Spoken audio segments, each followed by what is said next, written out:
세계 반도체가 반드시 거쳐가는 마지막 문. 그 문의 73%를 쥔 나라가 밝혀지자 전 세계가 얼어붙었습니다. 미국은 당황했고 대만은 긴장했으며 중국은 술렁였습니다. 그런데 가장 큰 충격에 빠진 나라는 일본이었습니다.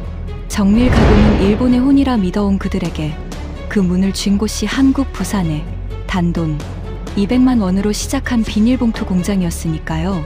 삼성도 애플도 퀄컴도 그 앞에 줄을 섰고 한국의 목줄을 쥐었다고 큰소리치던 일본조차 그 핀 없이는 칩 하나 검사하지 못했습니다. 지금부터 그 충격적인 전말을 공개합니다. 시작하기 전 구독과 좋아요 그리고 대한민국 파이팅 댓글로 한국을 응원해주세요. 도쿄의 한 회의실이었습니다. 창밖으로는 늦은 오후의 햇살이 비스듬히 들어오고 있었고 긴 탁자에는 일본 반도체 산업을 30년 넘게 떠받쳐왔다고 자부하는 사람들이 둘러앉아 있었습니다. 소재 기업의 임원들, 부처의 전직 간부들, 그리고 저 같은 늙은 관료 몇 명이었죠. 한 시대를 풍미했다고 믿는 얼굴들이었습니다. 그날의 안건은 단순했습니다. 세계 반도체 공급망에서 일본이 어디를 쥐고 있는가? 우리가 가진 패가 무엇인가? 늘 하던 이야기, 늘 듣던 자랑이었습니다. 회의실 공기는 느슨했고 누군가는 벌써 찻잔을 2번이나 비웠습니다. 저도 반쯤은 흘려듣고 있었어요. 그런데 화면에 자료 한 장이 떴습니다. 순간 회의실이 얼어붙었습니다. 세계 반도체 검사핀 시장 점유율 1위 73%. 그 73%를 쥔 회사의 이름 옆에 적힌 국적이 일본이 아니었습니다. 미국도, 독일도, 대만도 아니었어요. 대한민국이었습니다. 그것도 우리가 단 한 번도 들어본 적 없는 부산이라는 항구 도시의 작은 회사였죠. 찻잔을 들던 손이 허공에서 멈췄습니다. 누군가의 안경 아래 화면의 빛이 차갑게 반사됐어요. 회의실에 흐르던 그 느슨한 공기가 한순간에 팽팽하게 당겨지는 게 피부로 느껴졌습니다. 그리고 다음 줄을 읽는 순간 저는 제 눈을 의심했습니다. 그 회사의 시작이 화면에 적혀 있었거든요. 46년 전 자본금 단돈 200만 원. 부부 둘이서 차린 비닐봉투 공장. 비닐봉투라니요. 시장에서 물건 담아주는 그 봉투 말입니다. 그 봉투를 만들던 부부가 지금 세계 반도체의 73%가 반드시 거쳐가는 부품을 쥐고 있다는 겁니다. 저는 헛웃음이 나왔습니다. 솔직히 말씀드리면 그 순간 제일 먼저 든 생각은 자료가 틀렸다는 것이었어요. 무언가 착오가 있었겠지. 한국 측이 부풀린 수치겠지. 그렇게 넘기려 했습니다. 하지만 진짜 충격은 그 다음이었습니다. 그 작은 핀이 무엇인지 설명을 듣는 순간 저는 등줄기가 서늘해졌거든요. 반도체 칩은 다 만들었다고 곧바로 세상에 나가는 게 아닙니다. 마지막에 반드시 검사를 받습니다. 제대로 작동하는지, 불량은 없는지 한 알 한 알 시험을 치르죠. 그때 칩과 검사 장비를 이어주는 다리가 바로 그 핀입니다. 손톱보다 작은 그 핀이 칩의 단자를 정확히 짚고 합격과 불합격을 가려냅니다. 다시 말해 세상의 모든 칩은 세상에 나오기 전에 반드시 이 핀을 한번 거쳐야 한다는 뜻입니다. 여러분 주머니 속 스마트폰, 자동차 안의 반도체, 밤낮 없이 돌아가는 AI 서버의 칩, 그 모든 것이 이 마지막 문을 통과하지 못하면 제품 안에 들어갈 수 없습니다. 세계 반도체의 마지막 문. 그 문의 73%를 부산의 비닐봉투 부부가 쥐고 있었습니다. 회의실 누군가가 낮게 중얼거렸습니다. 이게 사실이라면 우리 회사 칩도 전부 그 핀을 거친다는 말 아닙니까? 아무도 대답하지 못했습니다. 그 침묵이 모든 걸 말하고 있었어요. 저는 카와무라 타케오라고 합니다. 경제산업성에서 32년을 일했고 그중 절반을 반도체 소재와 부품 정책에 바쳤습니다. 일본이 무엇으로 세계를 쥐고 있는지, 어디가 약점인지 저는 누구보다 잘 안다고 자부했습니다. 적어도 그날 그 자료를 보기 전까지는요. 그리고 한 가지 더 말씀드려야겠습니다. 7년 전 그 여름, 일본이 한국의 목줄을 쥐겠다고 나섰던 정책. 그 정책의 한복판에 있던 사람이 바로 저였습니다.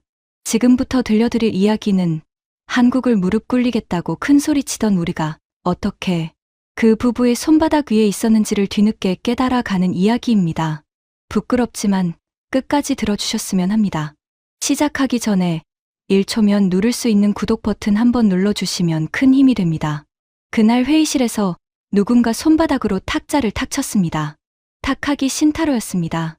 소재 대기업 회장을 지냈고 7년 전 그 여름에 강경책을 마쿠에서 밀어붙인 사람이었죠. 일본 반도체 소재 업계에서 그의 말 한마디는 고법이었습니다. 머리는 하얗게 샜지만 눈빛만은 여전히 칼날 같은 사람이었어요. 한국요? 그가 콧방귀를 뀌며 자료를 턱으로 가리켰습니다. 비닐봉투나 팔던 부부가 세계 1위라니 어디서 약을 팔아요. 그 핀이라는 거 결국 소모품 아닙니까? 쓰다 다르면 버리는 물건. 기술이랄 게 뭐가 있다고. 그러고는 좌중을 둘러보며 입꼬리를 올렸습니다. 우리가 마음만 먹으면 반년 안에 똑같이 만들어냅니다. 정밀 가공은 누가 뭐래도 일본의 혼이에요. 한국 따위가 넘볼 영역이 아니라고. 회의실 여기저기서 옅은 웃음이 새어나왔습니다. 그 웃음에 저도 모르게 고개를 끄덕일 뻔했어요. 그게 우리가 평생 믿어온 상식이었으니까요. 하지만 그날따라 제 마음 한구석이 이상하게 불편했습니다. 화면 속 그 73%라는 숫자가 제 눈을 떠나지 않았거든요. 우리가 왜 그렇게 자신만만했는지 먼저 그 이야기를 해야겠습니다. 일본은 정밀의 나라라는 자부심으로 살아온 나라입니다. 머리카락보다 가는 것을 깎고 또 깎아서 세상에 내놓는 일. 그건 우리의 자존심이었고 누구에게도 양보할 수 없는 영역이었습니다. 반도체를 만드는 거대한 장비도 그 안에 들어가는 까다로운 소재도 결국 일본 손을 거쳐야 한다고 우리는 믿었습니다. 한국은 어땠을까요? 솔직히 말씀드리면 우리는 한국을 우리 밑이라고 봤습니다. 삼성이라는 큰 회사 하나가 메모리 반도체를 잘 만든다는 건 인정했죠. 하지만 그 칩을 만드는데 필요한 소재와 부품, 그 뿌리는 결국 일본이 쥐고 있다고 생각했습니다.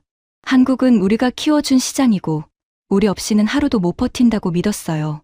그 믿음이 가장 노골적으로 드러난 게 7년 전 그 여름이었습니다. 그해 우리는 한국으로 가는 핵심 소재 3가지의 수출을 조였습니다. 불화수소, 포토레지스트, 플루오린 폴리이미드.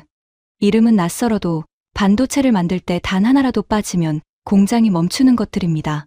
그 3가지의 길목을 우리가 막은 겁니다. 정책 회의실에서 그 결정을 밀어붙인 사람이 타카기였습니다. 그날의 글을 저는 아직도 똑똑히 기억합니다.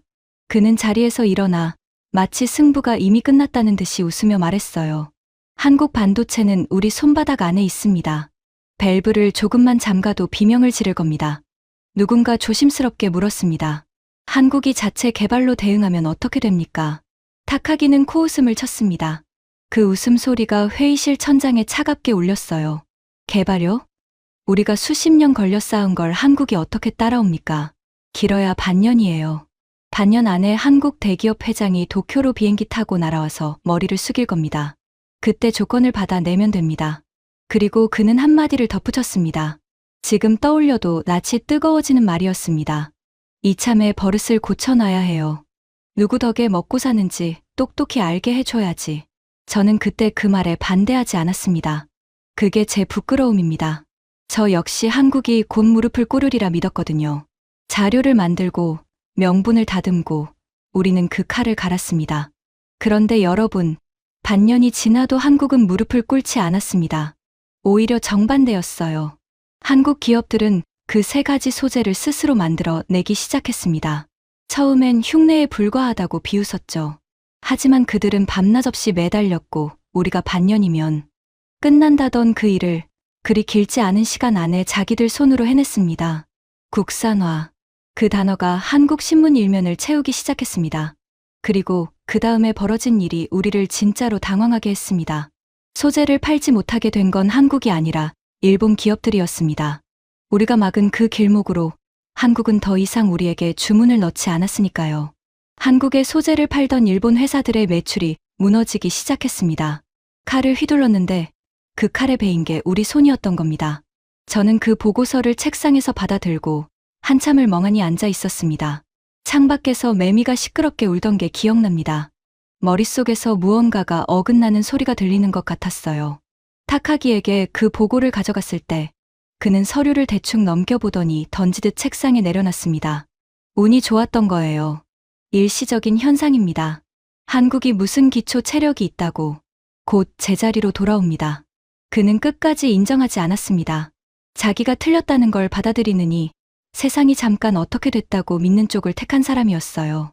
그게 타카기라는 인간이었습니다. 저는 그날 처음으로 아주 작은 의심을 품었습니다.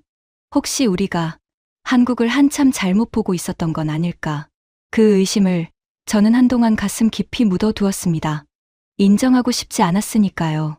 평생 믿어온 것을 뒤집는 일은 늙은 사람에게는 더 무서운 법입니다. 하지만 그날 도쿄 회의실에서 본 73%라는 숫자가 묻어두었던 그 의심을 다시 흙 속에서 끄집어냈습니다. 회의가 끝나고도 저는 집에 가지 못했습니다. 그 핀이라는 게 정말 별것 아닌 소모품이라면 73%가 무슨 대수겠습니까? 탁하기 말대로 반년이면 따라잡을 물건이라면 제가 이렇게 가슴이 답답할 이유도 없었겠죠. 하지만 무언가 걸렸습니다. 32년 동안 이 바닥에서 단련된 감이라는 게 있습니다. 그 감이 자꾸만 저를 붙잡았어요. 저는 사무실에 남아 예진맥을 동원해 자료를 긁어모으기 시작했습니다. 그 부산 회사에 관한 것, 그리고 그 핀에 관한 모든 것을요. 밤이 깊어갈수록 저는 자리에서 점점 더 깊이 가라앉았습니다. 첫째, 그 핀은 결코 단순한 소모품이 아니었습니다. 칩이 작아질수록 검사해야 할 지점은 촘촘해집니다. 그러면 핀도 그만큼 더 가늘어져야 하죠. 그 회사가 다루는 핀은 굵기가 0.06mm 수준이었습니다. 머리카락보다도 가는 굵기입니다. 그렇게 가느다란데 수십만 번을 눌러도 부러지면 안 됩니다. 매번 정확히 같은 자리를 짚어야 하고요. 가늘어야 하고 단단해야 하고 정확해야 한다. 서로 모순되는 조건을 동시에 만족시켜야 하는 물건이었습니다. 저는 자료를 읽다가 손끝이 차갑게 식는 걸 느꼈습니다. 이건 우리가 만만하게 보던 그런 부품이 아니었어요. 둘째, 그리고 이게 저를 정말로 무너뜨린 사실인데요. 그 핀을 일본도 만들려고 했었습니다. 오래전 우리 소재 기업 몇 곳이 이 시장에 뛰어들었던 적이 있었거든요. 정밀 가공은 일본의 혼이라고 큰 소리치던 그 자존심으로 분명히 도전했습니다. 그런데 결과가 어땠는지 아십니까? 양산에서 막혔습니다. 실험실에서 몇 개 만들어 보는 것과 수백 가지 다른 제품을 그때그때 정확하게 찍어내는 것은 전혀 다른 일이었어요. 우리는 그 벽을 넘지 못했습니다. 더 기가 막힌 건 그 도전에 손을 댔던 기업 중 하나가 바로 탁하기의 회사였다는 사실입니다. 반년이면 따라잡는다고 큰 소리치던 그 사람이 정작 자기 회사로는 그 핀을 양산하는 데 실패했던 겁니다. 그 기록은 어디에도 자랑스럽게 적혀 있지 않았습니다. 조용히 사업을 접고 없던 일처럼 묻어버렸더군요. 저는 그 대목에서 한참을 의자에 기대 앉아 천장을 올려다봤습니다. 형광등 불빛이 유난히 시리게 느껴졌어요. 우리가 한국의 목줄을 쥐었다고 믿었던 그 여름. 정작 세계 반도체의 진짜 목줄, 그 마지막 문은 우리가 못 만들어서 두 손 든 바로 그 핀이었습니다. 그리고 그 문을 쥐고 있는 게 우리가 비웃던 부산의 비닐봉투 부부였고요. 저는 떨리는 손으로 다음 자료를 넘겼습니다. 그 회사의 고객 명단이었습니다. 거기엔 세계에서 가장 앞선 반도체를 만든다는 회사들의 이름이 줄지어 있었습니다.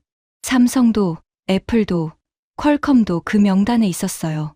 세계 최고의 칩을 만드는 회사들이 정작 그 칩을 검사할 때는 부산에서 만든 이 핀을 찾고 있었던 겁니다. 그리고 명단 아래쪽에서 저는 차마 외면할 수 없는 이름들을 발견했습니다. 일본 회사들이었습니다. 한국을 우리 밑이라 부르던 우리가, 한국이 우리 없이는 못 산다던 우리가 정작 그 손톱만 한 핀 하나는 부산에서 들여오고 있었습니다. 그 핀이 없으면 우리 칩도 마지막 문을 통과하지 못하니까요. 저는 자료를 덮고 한동안 아무 생각도 할 수 없었습니다. 사무실 시계의 초침 소리만 또각또각 크게 들렸어요. 입안이 바싹 말랐습니다. 다음 날 아침, 저는 탁하기를 다시 찾아갔습니다. 밤새 알아낸 것들을 그의 앞에 펼쳐 놓았어요. 일본이 양산에 실패한 기록, 일본 회사들이 그 핀에 의존하고 있다는 명단까지요. 그는 한참을 들여다보더니 서류를 손가락으로 툭 밀어냈습니다. 얼굴에는 짜증이 묻어 있었어요. 그래서 뭐 어쩌라는 겁니까? 우리가 못 만든 걸 한국 부부가 만들고 있습니다. 우리 회사들도 그 핀을 쓰고 있고요. 타카기의 입꼬리가 비틀렸습니다. 카와무라 상, 늙더니 한국 물이 들었어요? 운이 좋아서 한때 자리 잡은 것뿐이에요. 비닐봉투나 팔던 무지렁이들한테 무슨 대단한 기술이 있겠어요. 곧 우리가, 아니면 중국이라도 따라잡습니다. 그딴 자료에 흔들리지 마세요. 그 말에 저는 처음으로 그의 눈을 똑바로 마주 봤습니다. 평생 윗사람의 말을 거스른 적 없던 제가 그날은 자리에서 일어나며 이렇게 말했습니다. 그럼 제가 직접 보고 오겠습니다. 부산으로 가겠습니다. 탁하기가 어이없다는 듯 코웃음을 쳤습니다. 가서 뭘 본다고? 봉투 공장 구경이라도 할 셈입니까? 저는 대답하지 않았습니다. 그저 문을 열고 나왔어요. 복도를 걸어 나오는 동안 가슴이 이상하게 뛰었습니다. 두려움 반, 알 수 없는 떨림 반이었어요. 어쩌면 저는 그날 평생 믿어온 것이 무너지는 걸, 직접 확인하러 가는 길이라는 걸 이미 알고 있었는지도 모릅니다. 비행기 표를 끊으며 저는 속으로 되뇌었습니다. 운이었는지 실력이었는지 두 눈으로 똑똑히 보고 오겠다고. 하지만 저는 그때까지도 몰랐습니다. 부산의 그 작은 공장에서 제가 마주하게 될 것이 일본이라는 나라의 자존심을 송두리째 무너뜨리는 진실일 줄은요. 그리고 그 진실의 한가운데 평생 비닐봉투에서 핀까지 한 우물만 파 온 노부부가 서 있을 줄은 정말이지 상상조차 하지 못했습니다. 부산에 내리자 짠 바닷바람이 얼굴을 때렸습니다. 갈매기 울음소리, 멀리 보이는 항구의 크레인들, 그리고 비탈을 따라 빼곡히 들어선 건물들. 도쿄와는 다른 거칠지만 살아있는 도시였습니다. 택시를 타고 한참을 달려 도착한 곳은 솔직히 말씀드리면 제 예상 그대로였습니다. 허름했거든요. 대단한 연구소도 번쩍이는 사옥도 아니었습니다. 그저 오래된 공단 한 구석에 자리 잡은 평범한 공장 건물이었어요. 저는 택시에서 내리며 속으로 코웃음을 쳤습니다. 그래, 이런 데서 무슨 세계 1위가 나오겠어. 탁하기 말이 맞을지도 모르지. 운이었을 거야. 그 마음으로 공장 안에 발을 들였습니다. 그런데 문을 열고 들어선 순간 저는 걸음을 멈췄습니다. 공기가 달랐거든요. 바깥의 허름함과는 달리 안은 서늘하고 깨끗했습니다. 먼지 하나 떠다니지 않는 공간에서 흰 가운을 입은 사람들이 현미경 앞에 고개를 숙이고 있었어요. 누구 하나 잡담하지 않았습니다. 오직 작은 기계음만 규칙적으로 울리고 있었죠.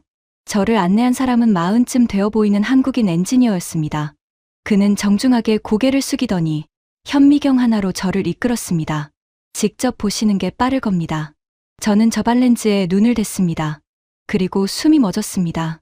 화면 가득 가느다란 핀 하나가 떠 있었습니다. 굵기 0.06mm.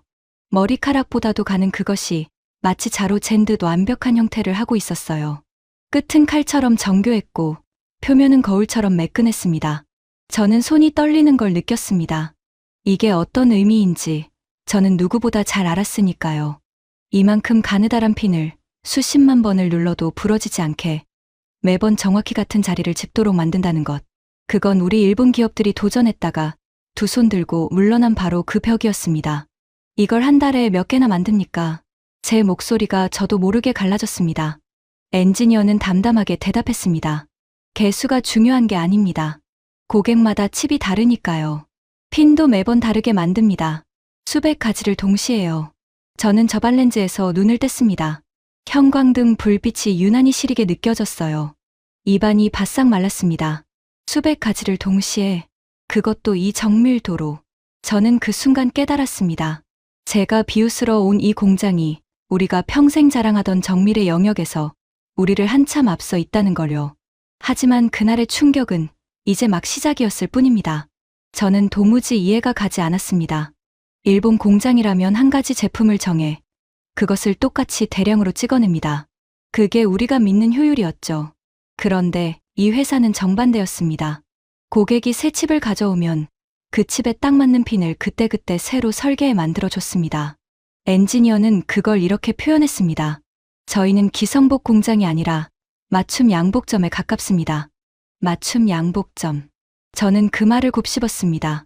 반도체는 해마다, 아니 달마다 새로운 칩이 쏟아지는 산업입니다. 칩이 새로 나오면 모양도, 단자 위치도, 검사할 지점도 전부 달라집니다. 그러면 그 칩을 검사할 핀도 매번 새로 맞춰야 하죠. 새 칩을 개발하는 회사 입장에서는 전화 한 통이면 자기 칩에 꼭 맞는 핀을 가장 빠르게 만들어주는 이 회사가 얼마나 고마운 파트너겠습니까? 저는 그제야 73%라는 숫자의 의미를 어렴풋이 알 것 같았습니다. 그런데 더 놀라운 건 그 다음이었습니다. 현장을 돌던 중 한 작업자가 관리자에게 다가가 무언가를 열심히 설명하고 있었습니다. 손짓을 섞어가며 종이에 그림까지 그려가면서요. 저는 통역에게 물었습니다. 저 사람이 누구냐고. 현장 작업자입니다. 라인에서 일하는 분이에요. 그런데 왜 저렇게 설계 이야기를 하고 있습니까? 통역이 살짝 웃으며 답했습니다. 여기선 다들 그래요. 현장 사람이 떠올린 아이디어가 곧바로 제품 개선으로 이어지거든요. 회사 사람들이 그러더군요. 우리는 전 직원이 연구원이라고. 저는 그 자리에 멈춰 섰습니다. 전 직원이 연구원이라니요. 일본에서 연구는 연구소 직원만 하는 일입니다. 현장 작업자는 시키는 대로, 매뉴얼대로 움직이는 사람이죠. 감히 설계에 의견을 낸다는 건 상상도 할 수 없는 일입니다. 위아래가 그렇게 칼같이 나뉘어 있어요. 그게 질서라고 우리는 믿었습니다. 그런데 이 공장에서는 라인의 작업자가 회장과 머리를 맞대고 핀을 개량하고 있었습니다. 저는 그 광경을 한참 바라봤습니다. 가슴 한구석이 서늘해졌어요. 우리가 질서라고 믿던 그 벽이 어쩌면 우리를 가둔 감옥은 아니었을까. 그런 생각이 처음으로 머리를 스쳤습니다. 그날 오후 저는 마침내 이 모든 것을 만든 사람들을 만났습니다. 비닐봉투에서 시작했다는 그 노부부를요. 회장실은 화려하지 않았습니다. 낡은 책상 하나, 오래된 의자 몇 개, 벽에는 상장도, 트로피도 별로 없었습니다. 그 대신 작은 액자 하나가 걸려 있었어요. 빛바랜 흑백 사진이었습니다. 젊은 부부가 비닐봉투가 산처럼 쌓인 작은 공장 앞에서 환하게 웃고 있는 사진이었죠. 문이 열리고 노부부가 들어왔습니다. 남편 강만호 회장은 이른이 훌쩍 넘은 노인이었습니다. 등은 살짝 굽었지만 눈빛은 형형했어요. 그리고 그 옆에 아내 윤정숙 여사가 조용히 섰습니다. 작고 단단한 분이었습니다. 저는 그분과 악수를 했습니다. 그리고 그 손을 잡는 순간 저는 흠칫 놀랐습니다. 손이 거칠었거든요. 마디마디 굳은 살이 박이고 손등엔 오래된 흉터가 여럿 있었습니다. 평생 기계를 만지고 쇠를 깎고 봉투를 접어온 손이었어요. 곱게 늙은 회장의 손이 아니라 일평생 현장에서 살아온 노동자의 손이었습니다. 저는 그 손을 잡은 채로 잠시 말을 잇지 못했습니다. 강 회장은 차를 권하며 천천히 이야기를 시작했습니다. 그 목소리는 낮고 담담했지만 한마디 한마디가 제 가슴을 두드렸습니다. 46년 전이었지요. 다니던 회사를 그만두고 집사람이랑 둘이서 시작했어요. 가진 거라곤 단돈 200만 원이 전부였습니다. 200만 원. 저는 그 액수를 머릿속으로 헤아려 봤습니다. 그 돈으로 시작한 게 비닐봉투 공장이었습니다. 비닐봉투를 만들었어요. 시장에서 물건 담아주는 그 봉투요. 그런데 그게 어디 쉽습니까? 동네마다 봉투 만드는 데가 널렸으니 갑싸움만 하다 보면 남는 게 없어요. 몇 번이나 문을 닫을 뻔했습니다. 옆에서 윤 여사가 조용히 말을 보탰습니다. 애들 분유값이 없어서 제가 밤에 부업을 한 적도 있어요. 그래도 이 양반이 기계 앞을 안 떠나더라고요. 강 회장은 멋쩍게 웃었습니다. 살려고 별걸 다 했습니다. 봉투를 만들다 안 되면 헤드폰 부품을 만들고 그것도 안 되면 카메라 케이스를 만들고 무려 7번을 업종을 바꿨어요. 손에 잡히는 대로 만들어 팔면서 버텼지요. 7번. 한 회사가 만드는 물건을 7번이나 바꿨다는 말에 저는 가슴이 먹먹해졌습니다. 그건 그만큼 절박했다는 뜻이었으니까요. 이게 안 되면 저것도 안 되면 또 다른 것. 그렇게 손에 잡히는 것을 붙잡고 살아남은 세월이었습니다. 그러던 어느 날 눈에 들어온 게 있었어요. 강 회장의 목소리가 조금 낮아졌습니다. 반도체를 검사하는 작은 핀이었습니다. 그때 우리나라는 그걸 단 하나도 못 만들었어요. 전부 선진국에서 사와야 했지요.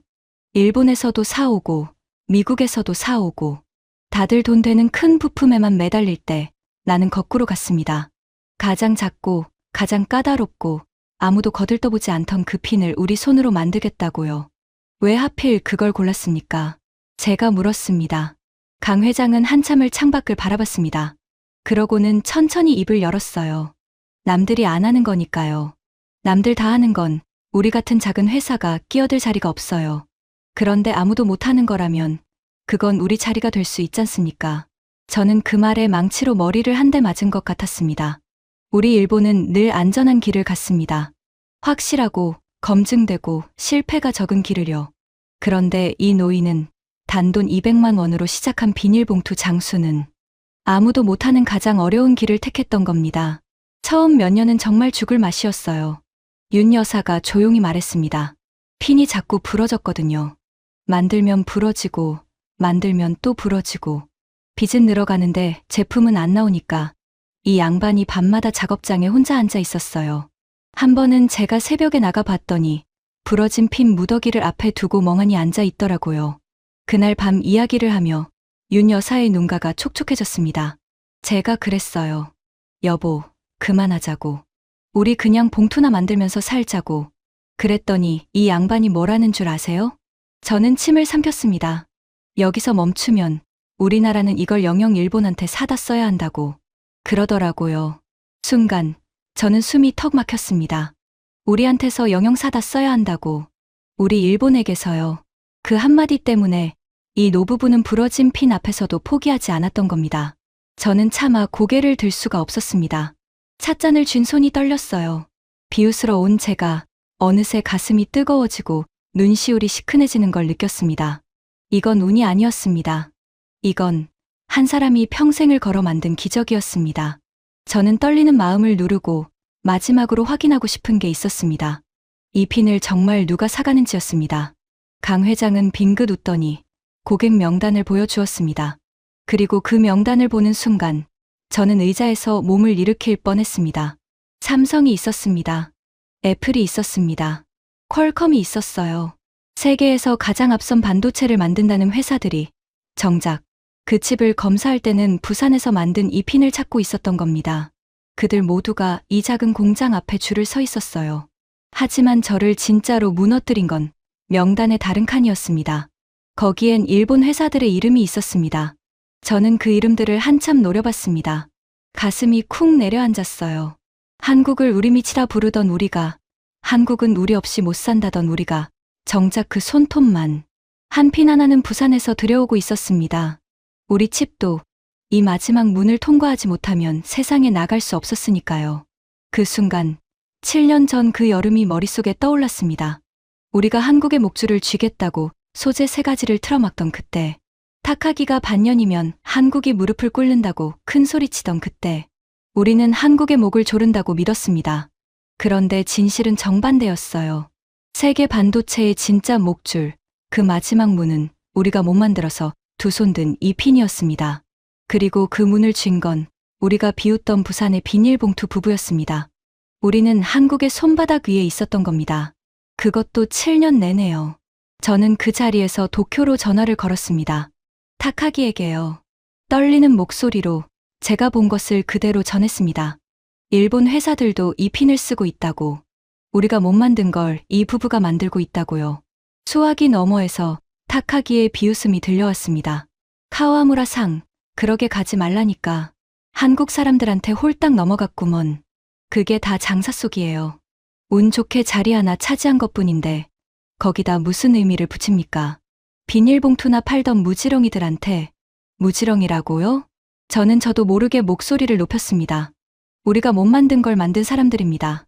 회장님 회사도 이 핀 만들려다 실패했지 않습니까? 그 기록 제가 다 봤습니다. 순간 수화기 너머가 조용해졌습니다. 그리고 타카기는 차갑게 내뱉었습니다. 입 조심하세요, 카와무라 상. 늙은 사람이 망령 났다는 소리 듣기 싫으면. 전화는 그렇게 끊겼습니다. 저는 끊긴 휴대폰을 손에 쥔 채 한참을 서 있었습니다. 손끝이 차갑게 식어갔어요. 그 사람은 끝까지 인정하지 않았습니다. 자기가 틀렸다는 걸 받아들이느니 평생을 비웃음 속에 사는 쪽을 택한 사람이었습니다. 하지만 저는 더 이상 그렇게 살 수 없었습니다. 제 눈앞에 진실이 있었으니까요. 그날 저녁, 저는 이 회사에 관한 자료를 더 깊이 들여다봤습니다. 그리고 숫자를 보는 순간 입이 다물어지지 않았습니다. 이 회사는 100원어치를 팔면 절반이 넘는 52원을 이익으로 남기고 있었습니다. 영업이익률 52%. 여러분, 이게 어떤 숫자인지 감이 잘 안 오실 겁니다. 우리가 비싸다고 생각하는 명품 브랜드도, 잘 나가는 대기업도 이 숫자를 좀처럼 못 냅니다. 그런데 부산의 이 작은 회사는 손톱만 한 핀을 팔아 그걸 해내고 있었어요. 재무는 더 단단했습니다. 빚이 거의 없었습니다. 부채 비율이 7% 남짓. 고가는 현금이 가득했고 외국인 투자자가 지분을 32%나 들고 있을 만큼 시장의 신뢰도 두터웠습니다. 회사의 몸값은 어느새 11조 원에 이르렀습니다. 200만 원에서 11조 원. 저는 그 두 숫자를 나란히 적어놓고 한참을 바라봤습니다. 그리고 한 가지가 더 마음을 무겁게 했습니다. 이 정도로 성장하면 보통은 더 큰 물로 옮겨갑니다. 수도권으로, 아니면 인건비 싼 해외로요. 그게 흔한 선택입니다. 그런데 이 회사는 부산에 남았습니다. 그것도 2,500억 원을 들여 기존의 2배 규모로 새 공장을 짓고 있었어요. 그 과정에서 새 일자리 230개가 생긴다고 했습니다. 낮에 강 회장이 했던 말이 떠올랐습니다. 수도권으로 안 가도 내가 뿌리내린 땅에서 충분히 클 수 있다는 걸 보여주고 싶었어요. 저는 그 말 앞에서 부끄러웠습니다. 우리 일본은 왜 이 핀을 못 만들었을까? 답은 분명했습니다. 우리는 완벽을 추구하느라 느렸고, 위아래가 갈려 현장의 목소리를 듣지 못했고, 매뉴얼 밖으로 한 발도 못 나갔습니다. 안전한 길만 골랐죠. 그런데 이 부부는 가장 어려운 길을 택했고, 현장과 회장이 함께 머리를 맞댔고, 부러지면 다시, 또다시 만들었습니다. 속도와 도전, 그리고 사람. 우리가 잃어버린 것들이 이 작은 공장 안에 고스란히 살아 있었습니다. 호텔로 돌아오는 길, 부산의 밤바다가 창밖으로 보였습니다. 불빛이 물결 위에 길게 부서지고 있었어요. 저는 그 풍경을 바라보며 평생 믿어온 무언가가 제 안에서 천천히 무너지는 소리를 들었습니다. 일본은 정밀의 나라다. 한국은 우리 밑이다. 그 피는 소모품이다. 그 모든 믿음이 부산의 하룻밤 사이에 산산조각 나고 있었습니다. 하지만 저는 그때까지도 몰랐습니다. 다음 날 아침, 강 회장이 저에게 들려줄 마지막 이야기가 일본이라는 나라의 자존심의 마지막 쐐기를 받게 될 줄은요. 그리고 그 이야기가 다가올 시대에 이 작은 핀이 왜 더 무서운 무기가 되는지를 말해 주게 될 줄은 정말 짐작조차 하지 못했습니다. 다음 날 아침, 저는 다시 그 공장을 찾았습니다. 밤새 한숨도 못 잤거든요. 호텔 천장을 바라보며 제가 평생 믿어온 것들이 하나씩 무너지는 소리를 들었습니다. 그런데도 마음 한구석엔 마지막 미련이 남아 있었어요. 그래, 지금까지는 인정한다 치자. 하지만 이런 작은 회사가 앞으로도 버틸 수 있겠어. 시대가 바뀌면 무너지지 않겠어. 저는 그 한 가닥 미련을 붙들고 강 회장을 다시 만났습니다. 강 회장은 제 얼굴을 보더니 빙긋 웃었습니다. 밤새 고민 많이 하셨나 봅니다. 저는 솔직하게 물었습니다. 회장님, 솔직히 여쭙겠습니다. 이 핀, 앞으로도 괜찮겠습니까? 세상이 이렇게 빨리 바뀌는데요. 그러자 강 회장은 창가로 천천히 걸어갔습니다. 그러고는 저를 돌아보며 이렇게 말했어요. 카와무라 상, 거꾸로입니다. 세상이 빨라질수록 우리 일이 더 많아져요. 저는 무슨 뜻인지 몰라 고개를 갸웃했습니다. 생각해 보세요. AI 시대가 열리고 있습니다. 스마트폰에도 자율주행차에도 사람처럼 걷는 로봇에도 점점 더 똑똑하고 더 미세한 칩이 들어가요. 그런데 칩이 미세해질수록 어떻게 됩니까? 검사할 지점이 더 촘촘해지고 검사는 더 까다로워집니다. 검사가 까다로워질수록 우리 피는 더 가늘고 더 정밀해져야 하지요. 강 회장의 눈이 빛났습니다. 그러니 칩이 발전할수록 우리가 만들 피는 더 어려워지고 더 귀해지고 더 비싸집니다. 세상이 첨단으로 갈수록 우리한테는 더 큰 기회예요. 증권가에서는 올해 우리 영업이익이 사상 처음으로 2,400억 원을 넘본다는 전망까지 내놓더군요. 저는 그 말 앞에서 마지막 미련마저 무너지는 걸 느꼈습니다. 저는 다가올 시대의 주인은 우리 같은 정밀 강국이라고 믿었습니다. AI도 첨단 칩도 결국 미국과 일본이 이끌 거라고요. 그런데 그 모든 첨단 칩이 세상에 나오려면 반드시 거쳐야 하는 마지막 문이 있었습니다. 그리고 그 문은 시대가 첨단으로 갈수록 더 좁아지고 더 단단해지는 문이었어요. 그 문을 쥔 건 우리가 아니었습니다. 부산의 비닐봉투에서 시작한 이 부부였습니다. 다시 말해, 다가올 AI 시대의 가장 깊은 곳에 이 노부부의 손톱만 한 핀이 박혀 있었던 겁니다. 정밀의 미래 기준이 도쿄가 아니라 바로 이곳에 있었어요. 저는 더 이상 버틸 수가 없었습니다. 자리에서 일어나 강 회장을 향해 고개를 깊이 숙였습니다. 회장님, 제가 졌습니다. 아니, 우리 일본이 졌습니다. 제 목소리가 떨렸습니다. 운이 아니었어요. 저는 운이라고 믿고 싶었습니다. 그래야 마음이 편하니까요. 하지만 아니었습니다. 이건 한 사람이 평생을 걸어 만든, 우리는 끝내 만들지 못한 기적이었습니다. 강 회장은 한참을 저를 바라보더니 제 손을 가만히 잡았습니다. 어제 그 거친 손이었어요. 이기고 지고가 어디 있습니까? 그저 한 우물을 팠을 뿐입니다. 그러고는 저를 한 곳으로 데려갔습니다. 공장 한쪽 새로운 연구실이었어요. 거기엔 핀이 아닌 다른 것이 놓여 있었습니다. 이게 뭔지 아세요? 의료기기에 들어가는 부품입니다. 칩을 검사하던 그 정밀 기술로 이제 사람 몸속을 들여다보는 장비를 만들고 있어요. 병원에서 초음파로 우리 몸을 살필 때 그 안에 우리 기술이 들어갑니다. 저는 그 부품을 바라보며 가슴이 먹먹해졌습니다. 칩을 검사하던 손이 이제 사람을 살피는 일을 하고 있었습니다. 손톱만 한 핀에서 시작한 고집이 46년이 지나 결국 사람을 향하고 있었던 겁니다. 저는 그 자리에서 눈물을 참느라 한참을 천장을 올려다봐야 했습니다. 도쿄로 돌아가는 비행기 안에서 저는 창밖의 구름을 오래 바라봤습니다. 가방 안엔 타카기에게 보고할 자료가 들어 있었습니다. 하지만 저는 알고 있었어요. 그 사람은 끝까지 인정하지 않으리라는 걸요. 운이라고, 일시적인 현상이라고, 비닐봉투나 팔던 무지렁이라고, 그렇게 비웃으며 무덤까지 갈 사람이었습니다. 자기가 틀렸다는 걸 받아들이느니 평생 눈을 감고 사는 쪽을 택한 사람. 그게 타카기였으니까요. 하지만 저는 더 이상 그렇게 살지 않기로 했습니다. 일본에 돌아가면 저는 제가 본 것을 그대로 말할 생각입니다. 우리가 졌다고. 그것도 운이 아니라 정신에서 졌다고요. 비웃음을 사더라도 상관없습니다. 평생 거짓 자부심 속에 사느니 진실 앞에 부끄러워하는 편이 낫다는 걸 부산에서 배웠으니까요.